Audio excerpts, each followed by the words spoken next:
की वीडियो मेरे नए बैकग्राउंड में देखो ना गाइस, देखो ना guys. Anyway, I am sitting in my blanket. You guys also do that. Take your water bottle with you and sit comfortably. Let's watch this video together.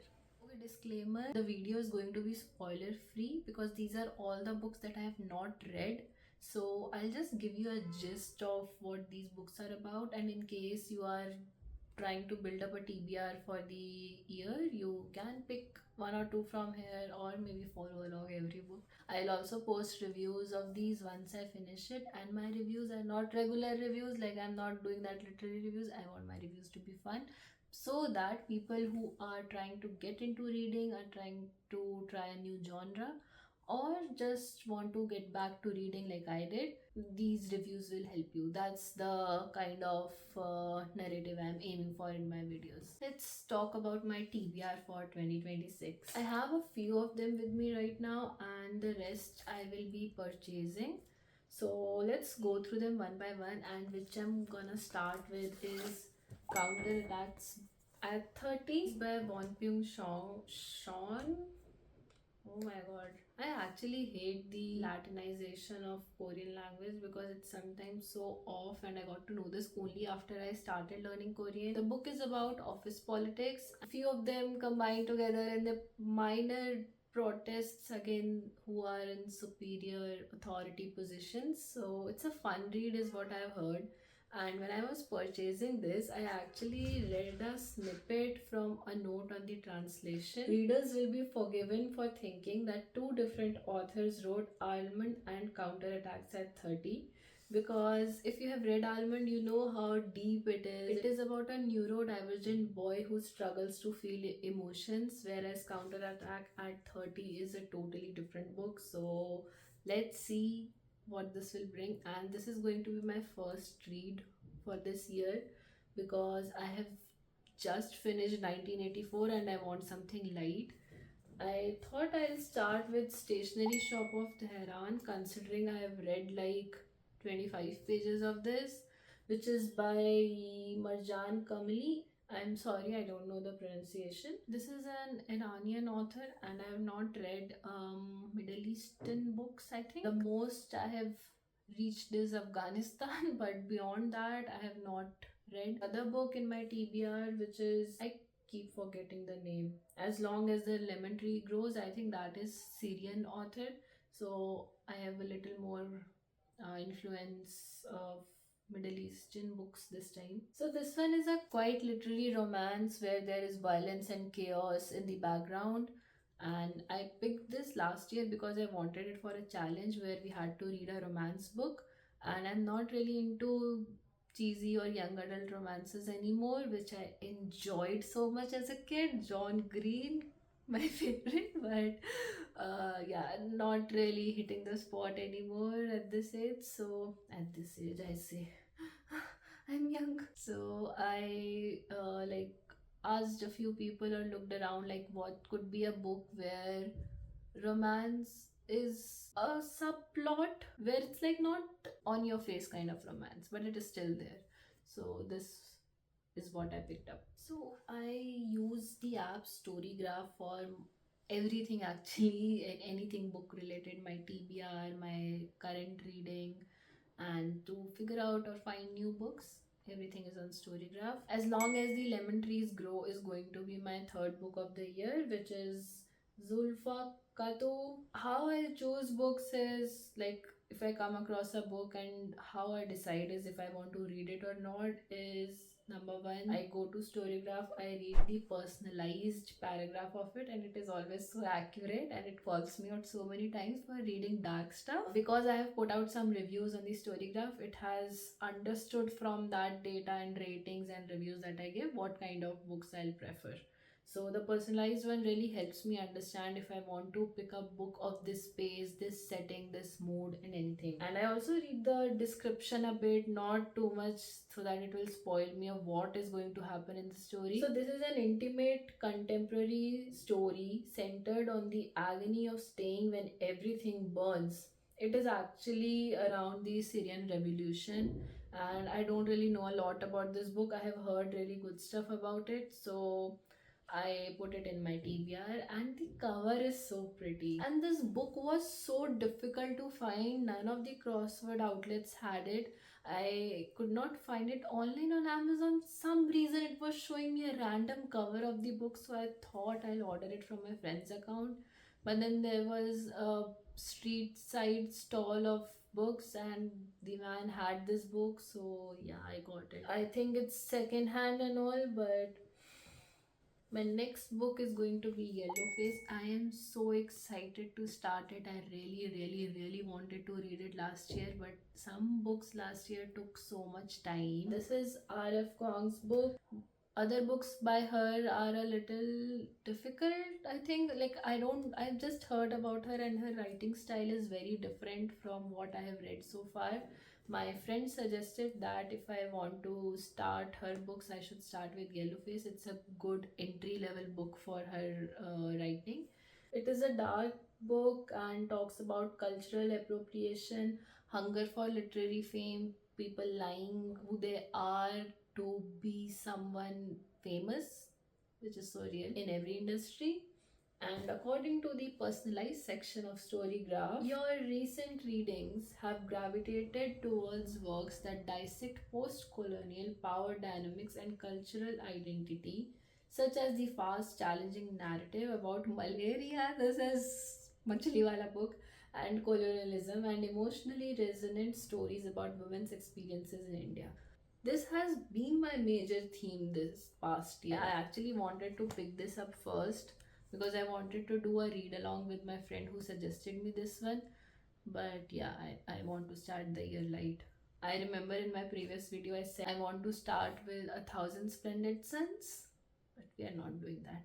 I also don't have that book with me right now, and I don't want to purchase a new one when I have so many books right now with me that I have to read. And I have decided first I'll finish these ones jinki physical copy I own already, and then only I'll go and buy the new ones which are in my TBR.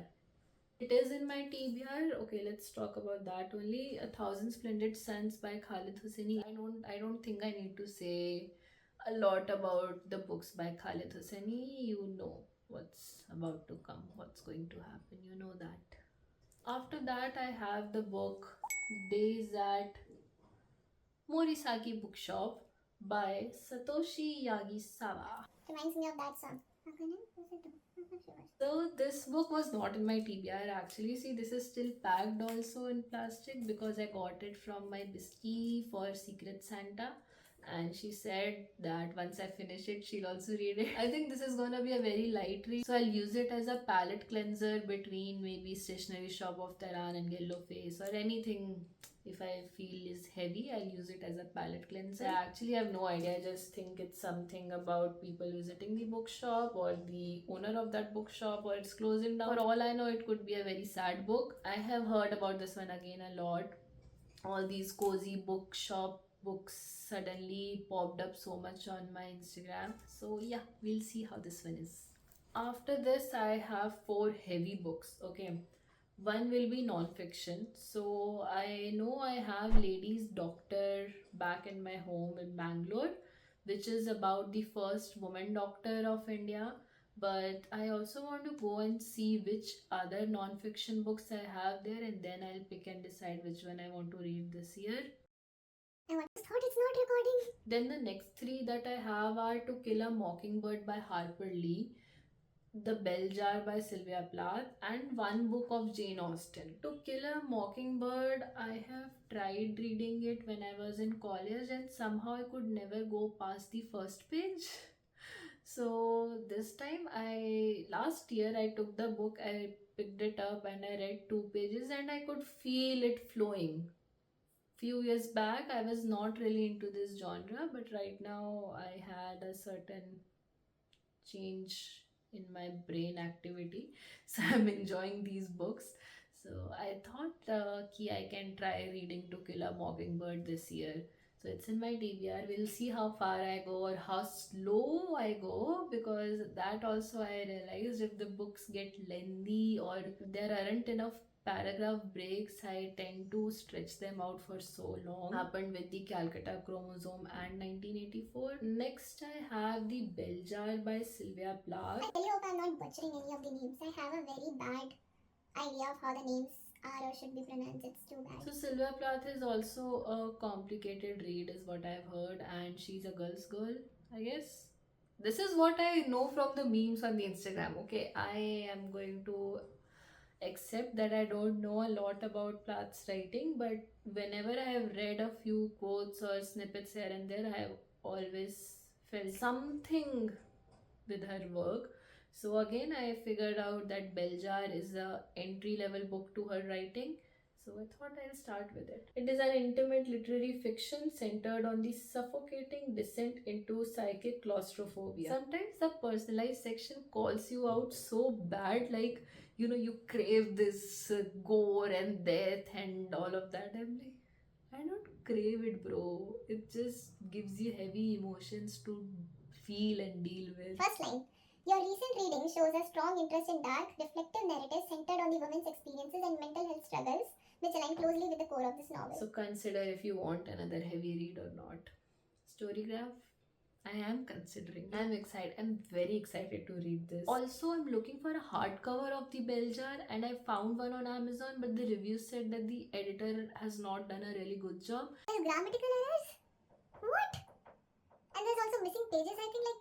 So if anyone knows which publisher या which editor का hardcover book I should get, please tell me, or else I'll go to Church Street or somewhere and start my hunting. Next up, the 10th book is going to be a Jane Austen book. I have read Pride and Prejudice again when I was in my college, but at that time I read it as a course syllabus.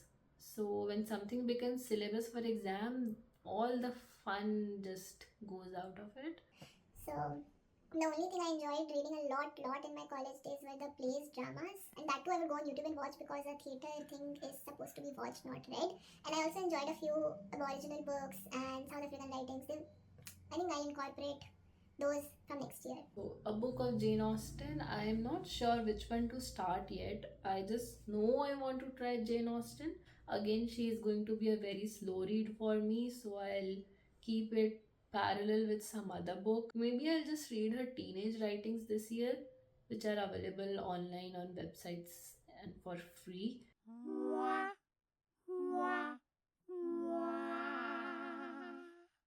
Maybe novella. I'm not really sure about what I want to read from her, but something. So yeah, this is it for the TBR of my 2026. The review of part 2 of 2025 books will probably come in Feb, because I don't have all the books here and I really want to show you those books. I want to read a few snippets. I want to show you their pretty covers and the illustration two of them have. Those were some really lovely books I have saved for part 2. It also includes books from the people I know. I really want to have them with me physically when I make that video, so it's postponed to Feb. Considering hopefully this video is going out on January 1 or the weekend around that, I have only 2 days to edit if I want to post on 1st. Okay. So my intentions this year, I just want to talk about a bit, considering my last video was on vision board and strategic goal planning for the year. So my year started on 29 December, which is today. This is because of a cyclic planning that I'm trying this year. Shout out to Jashi Koren and my Instagram friend who told me about this cyclic planning when I put out a story. So what happens here is you don't divide your month into quarters according to the months ka dates. Like earlier my quarterly planning would be like January to March, April to June, like that. 3 months ke 4 quarters. This time, why my year started today is because it's Monday. All my quarters will start on a Monday and they'll end on a Sunday.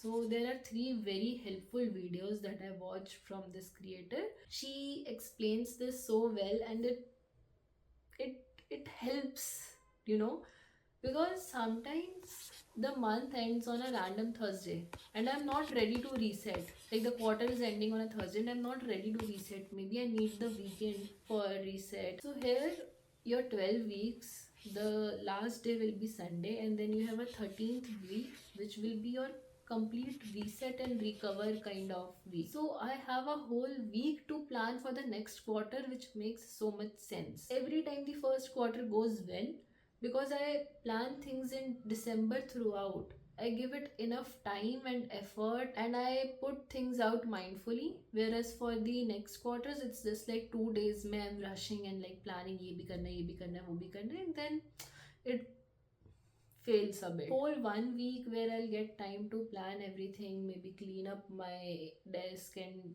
sit mindfully and do this activity. I'm expecting better results from myself. To plan this cyclic planning and all, I thought I'll do it on my iPad, and I went through so many apps and Notion, and nothing is working out. Notion may it will be possible, but I'll have to make everything, and I'm not really enjoying the iPad experience of Notion.